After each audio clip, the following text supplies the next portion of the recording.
Ondas del Misterio presenta.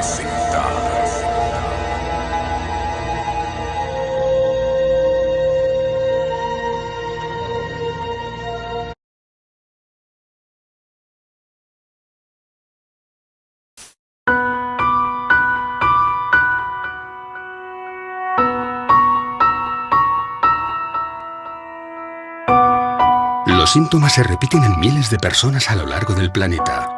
Dolores de cabeza, ansiedad, angustia. Una extraña sensación, como si algo o alguien nos observara. Como si algo o alguien estuviera monitorizando nuestras vidas.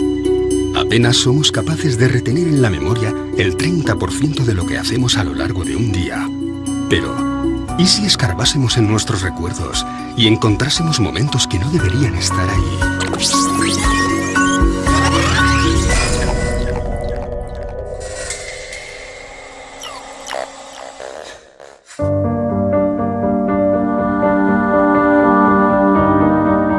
Los relatos sobre personas supuestamente raptadas por seres extraterrestres vienen repitiéndose desde hace décadas. Uno de ellos es el de Carla Batista, una mujer portuguesa que afirma haber sido abducida desde muy pequeña. Veía luces, sentía zumbidos, a veces oía sonidos más agudos. Muchas veces por la noche veía una luz en su cuarto, el colchón refulgía como si fuera incandescente. Situaciones muy extrañas. Era una chica retraída y cada vez tenía menos amigos. Con el paso de los años, esta situación comenzó a afectar seriamente a su vida social, por lo que acudió a distintas terapias en busca de ayuda. Carla fue enviada por el grupo de estudio de ufología para realizar una sesión. Porque ella se quejaba de haber sido raptada por extraterrestres durante la noche. Tenía marcas en el cuerpo. Había una luz azul que surgía en el cuarto, tras lo cual no recordaba nada. Tenía muchos momentos de amnesia, periodos sin recuerdo de lo que pasaba durante la noche. Ella vino, por tanto, para tratar de esclarecer esas situaciones. Yo la recibí como médico, como terapeuta, para ayudarla a integrar esos momentos. Momentos como el que ocurrió el 4 de septiembre de 1989, cuando Carla y varios amigos salen de Lisboa para pasar unos días de vacaciones. Salen de aquel lugar 2 coches, ella con 2 personas más dentro del coche y 3 personas más en el coche de delante. Pasan el puente 25 de abril y nada más pasar, hay un reclamo luminoso que al pasar ellos se apaga. Unos minutos más tarde, uno de los amigos dice que hay una estrella que parece seguirles. Y al mismo tiempo, parece que está perdiendo el control del vehículo. Parece que el coche no quiere andar. Parece que el coche se estuviera levantando. A ella incluso le cuesta respirar. Quiere que el coche que va delante se detenga. Quiere salir de allí. No lo consigue y de repente ve todo nublado. Deja de ver y grita: ¡paren, paren, paren! Cuando logran detener los vehículos, Carla se encuentra en un serio estado de shock. No recuerda nada. Una cosa curiosa. Habían hecho un viaje de unos pocos minutos y el motor aún estaba frío. Las ruedas estaban frías y el interior del coche estaría más o menos helado. Ella apunta que había unas marcas, tipo quemaduras, en la parte superior del coche. Aquel coche nunca más volvió a funcionar. A la mañana siguiente detecta unas manchas. Una mancha debajo de la barbilla y otra en la zona del ombligo. Como unas incisiones. El concepto de abducción es un término jurídico, significa rapto, secuestro. Lo que pasa es que posiblemente la gran mayoría de las personas, del público, lo asocia directamente al fenómeno ufológico y a una de las vertientes, creo, más interesantes y a la vez más polémicas que hay, ¿no? Y es el secuestro de un terrestre por parte de una inteligencia extraterrestre, en la que luego tenemos diferentes variantes, ¿no? Porque ya no solo se queda en el secuestro, según dicen los testigos, sino que incluso en ocasiones se llegan a realizar algún tipo de pruebas dentro de esa supuesta nave extraterrestre, e incluso en ocasiones se realizan hasta implantes, es decir, el abanico es muy amplio. Una abducción es un secuestro intencionado y no permitido. Va contra nuestros principios. Se nos hace cuando estamos inconscientes, sin nuestra autorización. Se practican técnicas invasivas. Es tremendamente traumático. Las personas luego no logran convivir con ello. A pesar de no recordar lo que ocurrió, comienzan a experimentar una traumatología traumática y necesitan ayuda para aclarar lo ocurrido. Las experiencias de abducción son traumáticas. De hecho, no hay ningún caso de abducción que voluntariamente haya dicho me apunto a ser abducido. En 2007, Carla regresa a las sesiones de psicoterapia para tratar de aclarar qué o quién estaba provocando aquellas pérdidas de memoria. Seguimos el esquema clásico. A través de un estado de relajación, de hipnosis clínica, se le transporta hasta aquellas noches en las que ella se quejaba de algo que pasaba, pero no recordaba. Después descubrió que era transportada durante la noche, a través de la ventana, por un rayo de luz, hasta una nave en la que era explorada desde un punto de vista médico. Le hacían exámenes y ella sentía como si aquello fuera una invasión. Y naturalmente que era una invasión de su cuerpo. En esa regresión, ella recuerda todos los procesos. Se ve a sí misma en un sitio muy iluminado, con seres a su alrededor, interesados en su cuello, interesados en la tripa. Se siente mal, quiere vomitar y ellos le dan un líquido muy amargo para que beba. ¿Qué es lo que quieren? Diles que no es justo lo que están haciendo sin tu autorización. Porque eres un ser sensible, un ser inteligente con derecho a usar su propia voluntad. Así que había un diálogo con esos seres a través de la paciente. Algunos de esos seres decían que esto era simplemente un plan, una investigación que tenía que realizarse. Algunos seres dijeron, sí, conocemos esa ley y lo tendremos en cuenta. Lo que ocurrió es que a partir de entonces disminuyeron todas estas escenas en que Carla decía ser abducida. Todo parecía ir bien cuando Carla descubre que, de manera aparentemente inexplicable, está embarazada. Ella se asusta debido a estos síntomas. Habla con una amiga, se hace un test de embarazo en una farmacia que da positivo. Ella está muy asustada y no quiere contárselo a nadie. Unos meses más tarde tiene una gran hemorragia y todo pasó. Pero ella dice que durante una de sus abducciones habría visto una gran cámara donde estarían otros bebés probeta metidos en tubos gigantes y que uno de ellos sería su hijo. Admitamos que una raza o varias razas de seres alienígenas vienen hasta la Tierra y secuestran generalmente mujeres jóvenes. ¿Para qué? Básicamente, unos podrían pensar que vienen a ver en qué estado se encuentra su experimento. Ellos crearon la vida en la Tierra y vienen a ver cómo ha ido desarrollándose ese nuevo ser que ellos crearon. Y esos test genéticos que se hacen a las personas serían para recoger muestras de óvulos y de semen, para la creación de una raza híbrida. Del mismo modo en que el Homo sapiens sapiens consiguió superar al Neandertal, aquí tendríamos una raza híbrida que en el futuro vendría a hacerse con el planeta y alzarse sobre el Homo sapiens sapiens. Sin lugar a dudas, el fenómeno abducción acompaña al ser humano desde que tiene conciencia de ser hombre. Y esto es sorprendente porque revela que estamos siendo tutelados por una especie de inteligencia. No sabemos si extraterrestre o extradimensional, pero en cualquier caso ajena a nuestra propia conciencia y que nos ayuda a modelar nuestras creencias desde la noche de los tiempos. De hecho, eso vendría a explicar el porqué de esa pieza que falta en lo que es la evolución del hombre, que es el eslabón perdido, ¿no? Es decir, hay un momento en el que hay un salto cuantitativo, cualitativo tan enorme que hay quien piensa que algo tuvo que ocurrir. Y dentro de ese algo tuvo que ocurrir caben muchas posibilidades. Una de ellas es que genéticamente fuéramos manipulados por unas inteligencias que están fuera de este planeta. La segunda hipótesis, igualmente inquietante, es la posibilidad de que necesiten de nosotros y vengan a recoger especímenes de la Tierra para crear una raza híbrida que sea necesario en ambos planetas, en el suyo de origen y en el planeta Tierra. Muchas de las mujeres dicen que tras haberles sido retirados los óvulos meses más tarde, se les presenta a estos bebés como si fueran hijos suyos.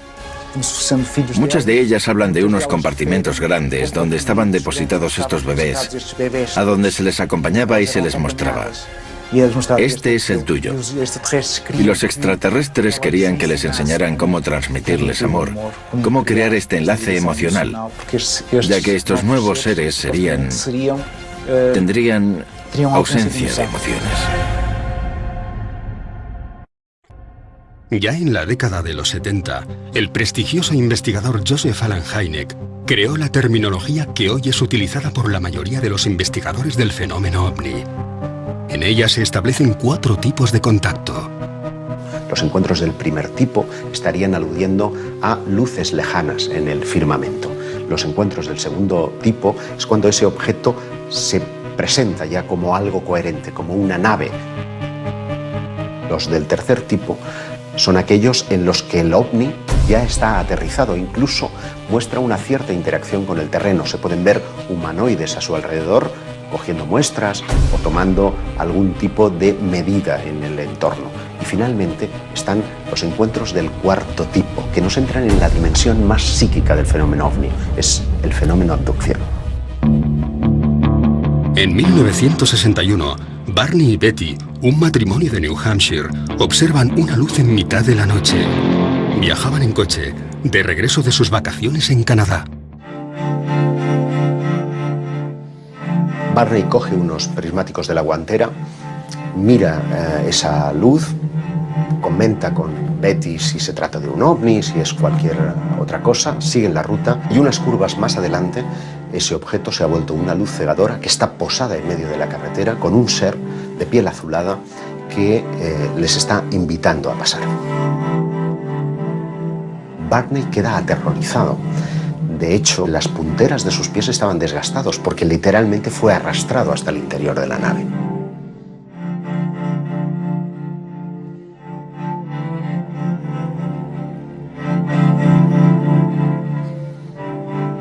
Años más tarde, en 1966, la pareja acude a terapia. Desde aquel extraño suceso, ambos sufrían pesadillas muy similares. Fueron atendidos por el Dr. Benjamin Simon, quien les sometió a distintos procesos de hipnosis. Hacen sesiones de hipnosis, sesiones separadas, cada uno en su sesión, y ambos relatan lo mismo. A pesar de las constantes protestas del matrimonio, dentro de la nave fueron separados. Betty relató cómo le colocaron una potente luz sobre la cara, tras tumbarla sobre lo que parecía ser una camilla de operaciones. Le cortaron un mechón de pelo, examinaron sus ojos, orejas, dientes y manos. Aquellos seres usaron algo parecido a un escarpelo para raspar y hacerse con muestras de su piel. En inglés, aunque con dificultades, aquellos supuestos extraterrestres le dijeron que le estaban realizando pruebas en su sistema nervioso y con una aguja de 10 centímetros y a través de su ombligo una prueba de embarazo. Sin ningún tipo de sedación, se le introduce una especie de aguja a través del conducto umbilical. Ella sigue preguntando y le dicen que es una especie de test de embarazo.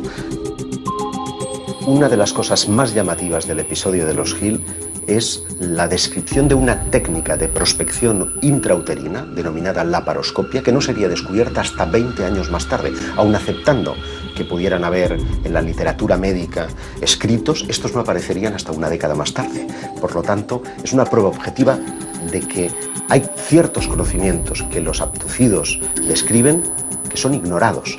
La abducción de Barney y Betty Hill tuvo un impacto importante en la ufología porque fue la primera vez que se reconoció la posibilidad de que estos seres interactuaban con nosotros, que de alguna forma íntima nos estaban vigilando, siguiendo y posiblemente nos estaban manipulando a un nivel biológico o incluso genético. Fue la primera vez que la mayoría de las personas que seguían estos temas se sentían vulnerables posiblemente, porque parecía que los ovnis habían entrado en sus vidas personales.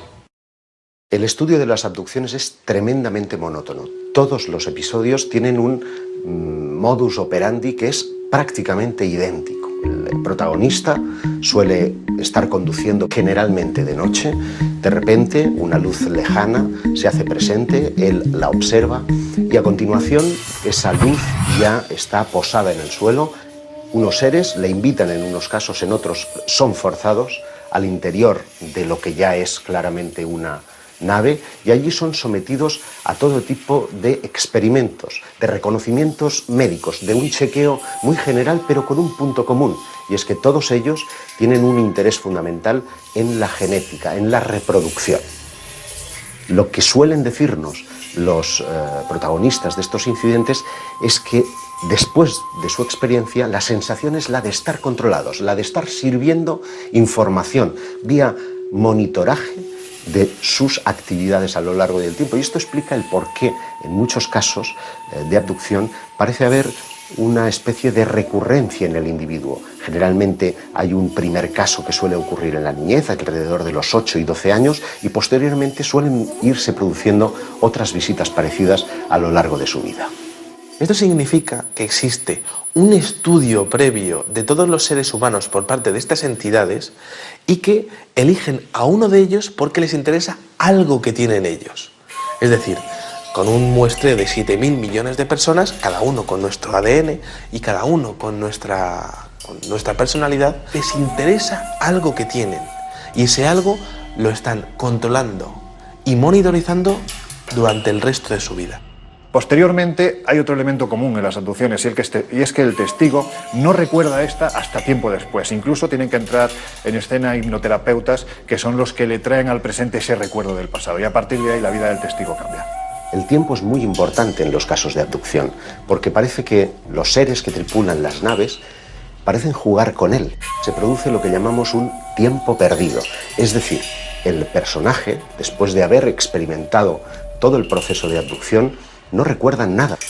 Es a partir de entonces, a veces motivados por sueños, por problemas en sus relaciones personales, que acude a un terapeuta. Y es en el transcurso del contacto con este terapeuta que se pone al descubierto lo que ocurrió en ese tiempo perdido. ¿Realmente nos encontramos ante un plan genético ideado por seres provenientes de otro planeta? Casi un 2% de la población de algunas ciudades afirma tener síntomas de haber sido abducido, al menos una vez, a lo largo de su vida. Entre esos cientos de miles de personas, solo unos pocos afirman poseer algún tipo de prueba física, tras la manipulación a la que fueron sometidos. El tema de los implantes quizás sea el más interesante a nivel de abducciones por la prueba física que eso conlleva. Durante muchos años se ha expuesto que algunos abducidos dicen que han tenido diferentes marcas tras esas abducciones. Esas marcas que en algunos casos puede quedarse toda la vida o en algunos otros casos dicen que desaparecen. En la primavera de 2011 sale a la luz el caso de Ron Noel, un hombre que afirma haber sido abducido en repetidas ocasiones desde que tenía 9 años. Con una vida llena de lagunas y de momentos en blanco, acude a distintos especialistas, pero es en una sencilla revisión médica donde una radiografía hace saltar la sorpresa. Dentro del interior de su hueso, del hueso del cúbito, tenía una pieza metálica. Él no recordaba haber tenido ningún tipo de accidente, él no recordaba haber tenido ningún tipo de operación anterior y, bueno, pues el hecho es que estaba ahí. Ron, ante la falta de respuesta, se pone en contacto con Roger Lehr, un excéntrico especialista en extracción de implantes. Ya en las primeras pruebas realizadas, descubrirían que se encontraban ante algo distinto a todo lo estudiado hasta la fecha. Un detalle muy interesante es que se emitían ondas de radio. Pudieron comprobar cómo a través de un medidor de radio, pues aquel aparato estaba emitiendo una onda de radio. Quizá otra de las cosas más interesantes era que existe una capa de protección proteica alrededor de ese implante. En 2012, el mismo Roger Lehr realiza la extracción del implante y su posterior examen. Lo que se veía en ese microscopio electrónico es posiblemente el aparato más sofisticado que ha visto el hombre en toda su historia. Estamos hablando de un mecanismo prácticamente biológico. Tiene carácter metálico, pero cuando lo empiezas a ver, tiene características prácticamente de células. También muy interesante el hecho de la composición química, que tenía metales que están relacionados con la composición química de diferentes meteoritos encontrados en diferentes partes del mundo. Ese tipo de implantes llegan a disolverse, como si al contacto con el aire sufriesen un proceso de oxidación que fuese absolutamente colosal. Y esos implantes pues prácticamente desaparecen a los pocos minutos.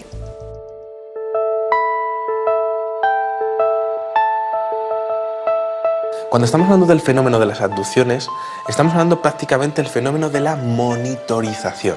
¿Qué significa eso? Pues al igual que nosotros cuando cogemos a una tortuga y le ponemos un chip de localización, este tipo de abducciones es posible que estén relacionados con el control total del individuo, tanto en su localización como en sus funciones vitales a través de estos implantes. También nosotros hacemos eso a los animales salvajes. Les ponemos unos chips, intentamos verificar su hábitat, si están bien, intentamos controlar todo eso. Nosotros hacemos eso a los animales. ¿Por qué no pensar que otros estén haciendo lo mismo con nosotros?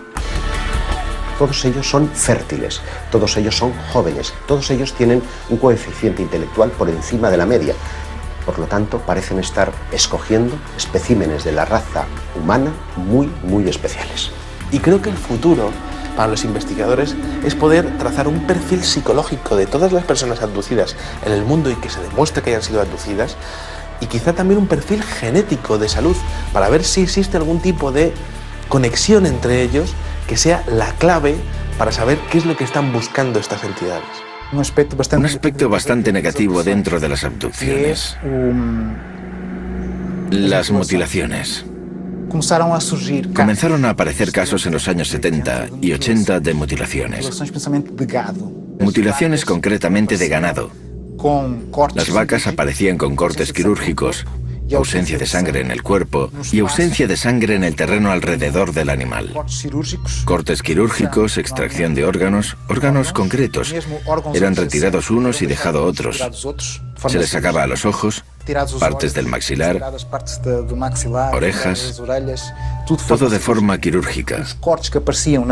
Los cortes que aparecían en la piel de estos animales daban la impresión de haber sido hechos con un material abrasivo tipo láser, no identificado, y que todo el proceso habría sido realizado en un breve espacio de tiempo. Pero además de los animales, y esto es un fenómeno que ocurre, también hay casos de mutilación en humanos. Y ese es un aspecto que los investigadores, cuando comenzaron a prestar oído a estos relatos, creyeron que era tan brutal que ellos mismos no quisieron mostrar al público. Podría crear pánico. Incluso algunas autoridades con las que hablaron los investigadores no quisieron mover mucho el tema. No podían explicarlo, pero tampoco podían alertar a la población. Por tanto, esto nos da la idea de que podría haber por ahí alguna especie con no tan buenas intenciones, digámoslo así.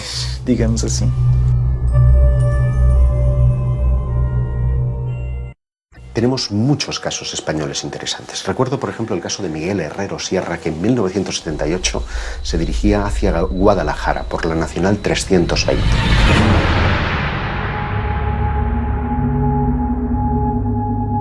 Su vehículo comienza a comportarse de forma extraña. Fallan los sistemas electrónicos y la radio. Se detiene y decide salir en busca de ayuda. A medio camino se encuentra un individuo que podría pasar por un ser humano normal y corriente, porque el único rasgo distintivo que le hacía especial es que iba con un mono ajustado con un círculo rojo. Él pensó que era un mecánico. El caso es que este hombre le convence para que le siga, le lleva a un claro en el bosque, en donde encuentra una nave posada. Dice que tiene forma de sombrero, que está a unos 10 metros por encima del terreno y que deja caer un rayo de luz hacia la superficie del terreno. Miguel se ve inmerso en un haz de luz que lo transporta hasta el interior de lo que parece ser una nave espacial. Dice que la estancia es extraordinariamente grande, que las paredes parecen como desdibujarse, como si se desmaterializaran en un momento determinado, pero en otras vuelven a materializarse, que hay como paneles con datos. El relato vuelve a coincidir con casi todos los casos de abducción, cuando Miguel es sometido a varios ensayos clínicos. Pero al incorporarse, se encuentra algo difícilmente explicable.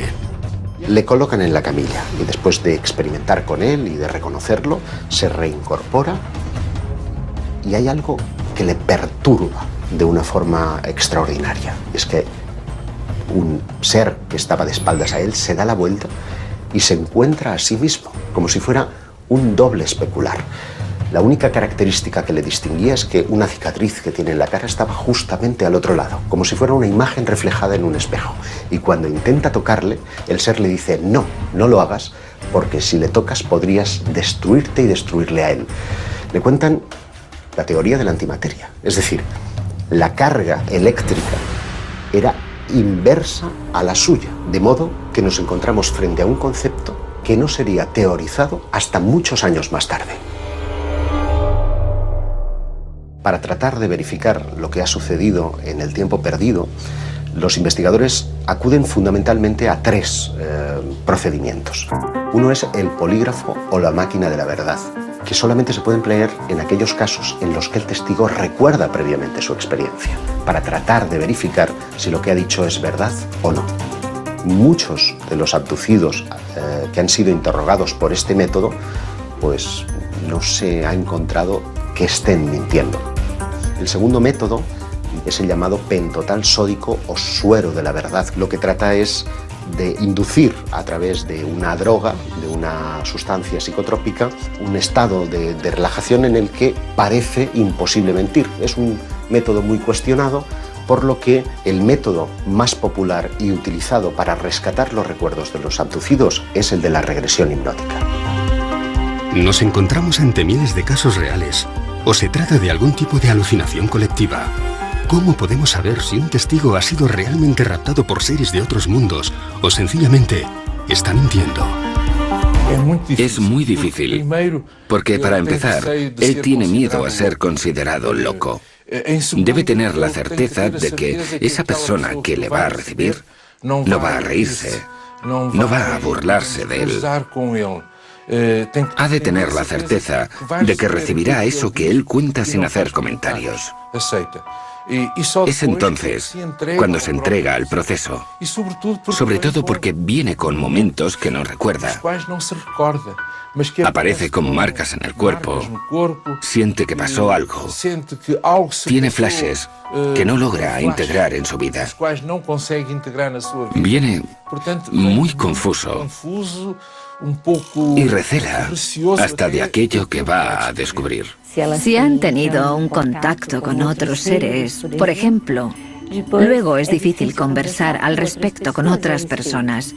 Es difícil contárselo a los amigos e incluso encontrar profesionales que estén abiertos a escuchar este tipo de problemas. En ocasiones la intuición es fundamental, ¿no? Porque esa persona está buscando ese último clavo al que aferrarse, va buscando una respuesta a lo que le ha ocurrido y esa respuesta la busca en ti, en el investigador, en el periodista, en la persona que se acerca para escucharle y que no se ríe de esa experiencia. Parto de la idea de que la intuición juega un papel fundamental, no para saber, evidentemente, si una persona ha sido abducida o no, pero sí para saber si está mintiendo o no. Son personas absolutamente normales y que muchas veces quedan sorprendidas. No son personas que se interesen previamente por el tema, que estén siempre mirando al cielo. No, surge en el día a día, en las personas más normales, en las situaciones más vulgares. Y al hacer regresión y pedirle que vuelva a la primera vez que eso ocurrió, se ve teniendo una experiencia de abducción. De repente está siendo raptado y pasa por cosas que no entiende. Pero tiene un pequeño problema, y es que en hipnosis también se puede mentir.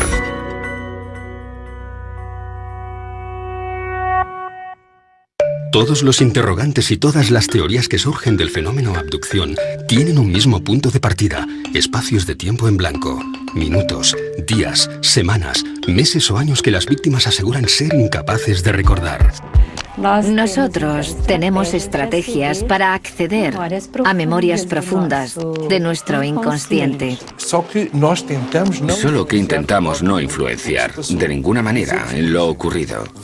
Decimos, por ejemplo, ve hasta la noche del 23 o 24 de julio.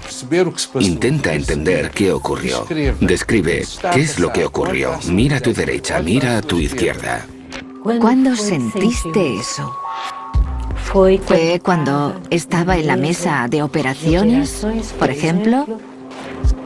Sometido a una anestesia en un ambiente totalmente inhóspito.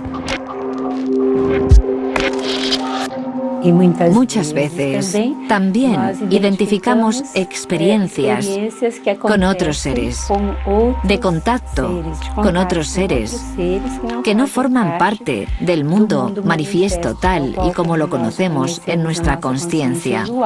Eso sí, puedo asegurar que es una experiencia de gran intensidad, de catarsis, de dolor.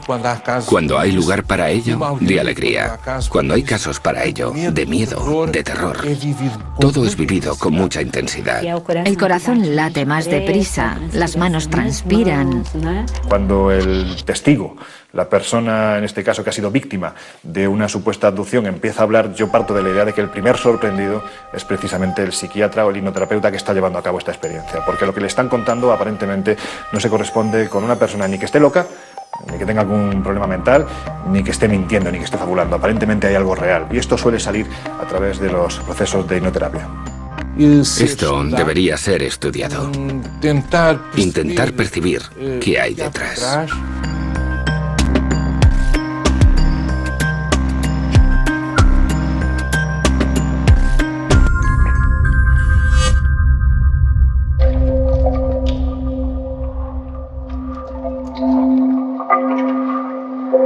Por extraño que pueda parecer, podríamos encontrarnos ante un fenómeno que ha acompañado a la raza humana desde sus inicios, y no solo ante un mero producto del siglo XX.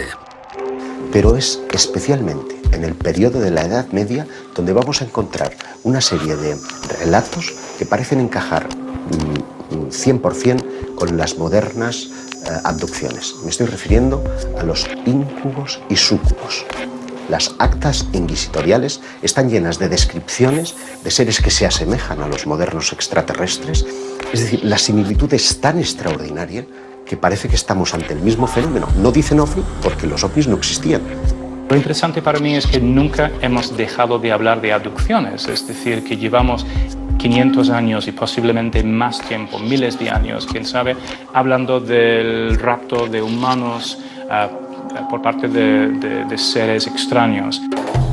En 1486 se publicó un libro que se llamaba el Malleus Maleficarum, que describe los fenómenos relacionados con la brujería y con la demonología. Sirvió como una especie de guía para cazar brujas y para discutir temas importantes como si los demonios nos raptan, si nos utilizan para engendrar sus propios hijos, cosas así que hoy en día surgen en las abducciones modernas. Si analizas lo que dicen acerca de los demonios, ves muchas similitudes entre los extraterrestres y los demonios.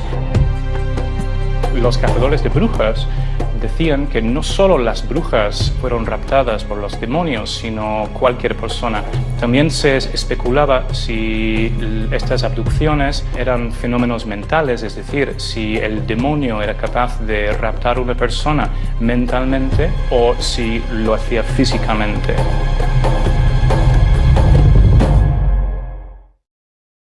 Llegaron a 4 conclusiones. Primero, que a veces las abducciones de personas en el siglo XV eran fenómenos físicos y a veces fenómenos puramente mentales. También concluyeron que no había ninguna forma de predecir exactamente quién sería raptado por los demonios. También que estas abducciones podían ocurrir de forma visible o invisible, y también llegaron a la conclusión de que muchas personas son secuestradas contra su voluntad.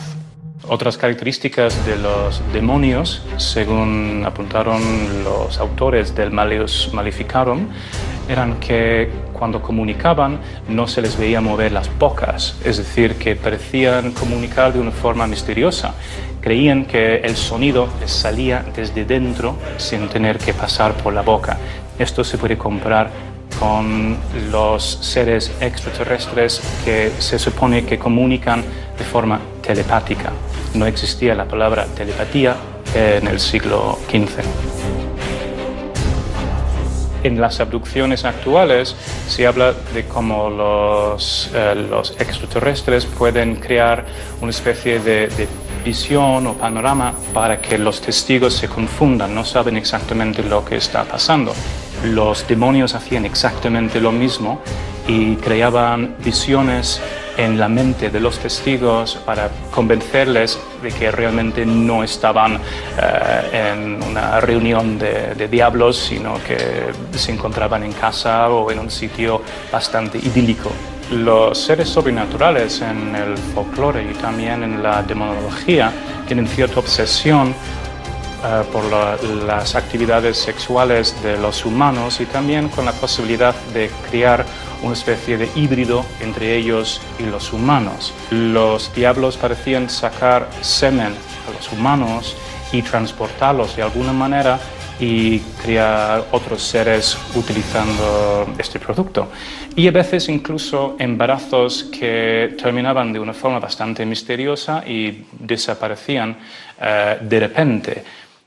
Evidentemente, con el paso de los siglos, la vida es otra, el entorno es otro, la tecnología es otra, y lo que antes identificábamos como dioses o demonios, ahora identificamos con extraterrestres. Ante el reto que suponen los viajes interestelares, algunos investigadores han sugerido si ellos, esos seres que llamamos extraterrestres, no estarían en realidad ya en nuestro mundo, desde la más remota antigüedad, que se hubieran quedado. Dentro de esa teoría prospera una que tiene que ver con el mundo intraterrestre. En 1985, Xavier Claret, fotógrafo profesional, sube al Monte del Montseny en Cataluña para cubrir un reportaje sobre el dolmen de Vallgorguina. Sin saber cómo, se ve rodeado por una densa niebla. Cuando se estaba aproximando al dolmen, siente un olor fétido, como a huevos podridos, y pierde el conocimiento. Según el relato de Xavier, parece como si fuese arrastrado por algo o por un grupo de personas hasta el interior de una cueva. Y es curioso porque cuando lo recobra, a su alrededor hay unos seres de aspecto monstruoso, con la piel viscosa, que están colocando un líquido ámbar en su piel. Y uno de ellos parece estar manipulando el dispositivo de cámara. De modo que lo que nos lega son dos polémicas fotografías que muestran planos muy desenfocados de lo que en apariencia son las manos de estos seres intraterrestres y una cabeza distorsionada. El relato es 100% real. Xavier fue sometido a regresión hipnótica, fue sometido al polígrafo y a la prueba del pentotal. Él describe a los seres de 1,20 m aproximadamente, como con carnes muy flácidas, muy viscosos y de aspecto monstruoso, y además con un olor verdaderamente fétido. El rostro parece tener como una especie como de antenas o algo parecido, con unas orejas como muy caídas, muy viscosas, y lo que son los ojos son prácticamente como dos botones estirados en el rostro. Seres verdaderamente monstruosos.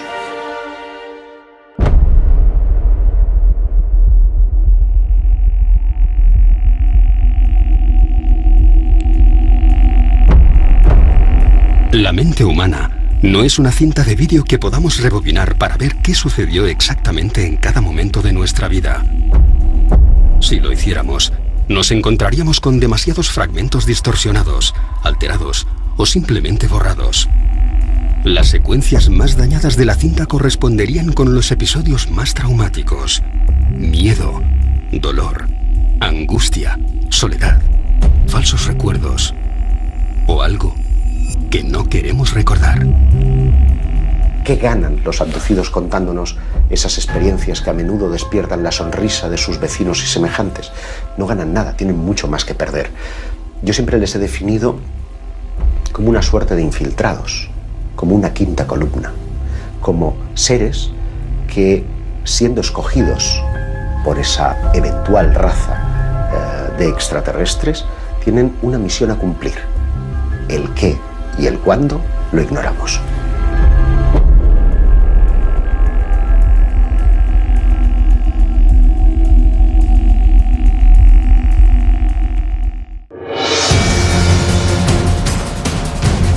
Lo hemos llamado posesión demoníaca, enfermedad, rapto, pero el fenómeno abducción podría habernos acompañado desde hace siglos. Para algunos, nos encontramos ante un plan genético trazado por una inteligencia extraterrestre, en el que la raza humana seríamos simples cobayas. Para otros, esas mismas entidades habrían sido nuestros creadores. Pero para las víctimas de los miles de casos recogidos en todo el planeta, todo esto es una pesadilla de la que no siempre consiguen despertar. Algo muy difícil de explicar.